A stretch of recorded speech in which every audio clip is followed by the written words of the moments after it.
কোনো আধ্যাত্মিক প্রক্রিয়া শুরু করা মানেই হলো আপনি আপনার জীবনকে ফাস্ট ফরওয়ার্ড করতে চাইছেন। আপনি চান সবকিছু দ্রুত হোক।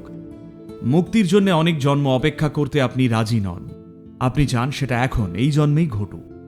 আমরা যদি আপনাকে তীব্র সাধনা দিই, তাহলে কর্ম ঘূর্ণাবর্তের মতো এত বেড়ে যাবে যে সবকিছু দ্রুত ঘটতে শুরু করবে। আপনার সুখ আর দুঃখ এতটাই দ্রুত আসবে যে যেন তখন আপনি একেবারে দিশেহারা হয়ে যাবেন। আশপাশে একটা সহায়ক পরিবেশ না থাকলে মানসিকভাবে ভেঙেও পড়তে পারেন। ব্যাপারটা অনেকটা যেন 100 বছরের কষ্ট যা কর্মফল হিসেবে 100 বছরে ঘটত, সেটা মাত্র 2 দিনে ঘটছে, যা খুবই তীব্র। আপনার আনন্দও যেমন চরম, কষ্টও হবে তেমন তীব্র। সবকিছু ফাস্ট ফরওয়ার্ড করে দেওয়া, এতটাই ফাস্ট ফরওয়ার্ড যে কয়েক মাস এর মধ্যে দিয়ে গেলে হঠাৎ এমন এক স্থিরতায় পৌঁছন যেখানে সবকিছু স্থির লাগবে, কারণ আগে থেকেই কাজ শেষ করে ফেলেছেন।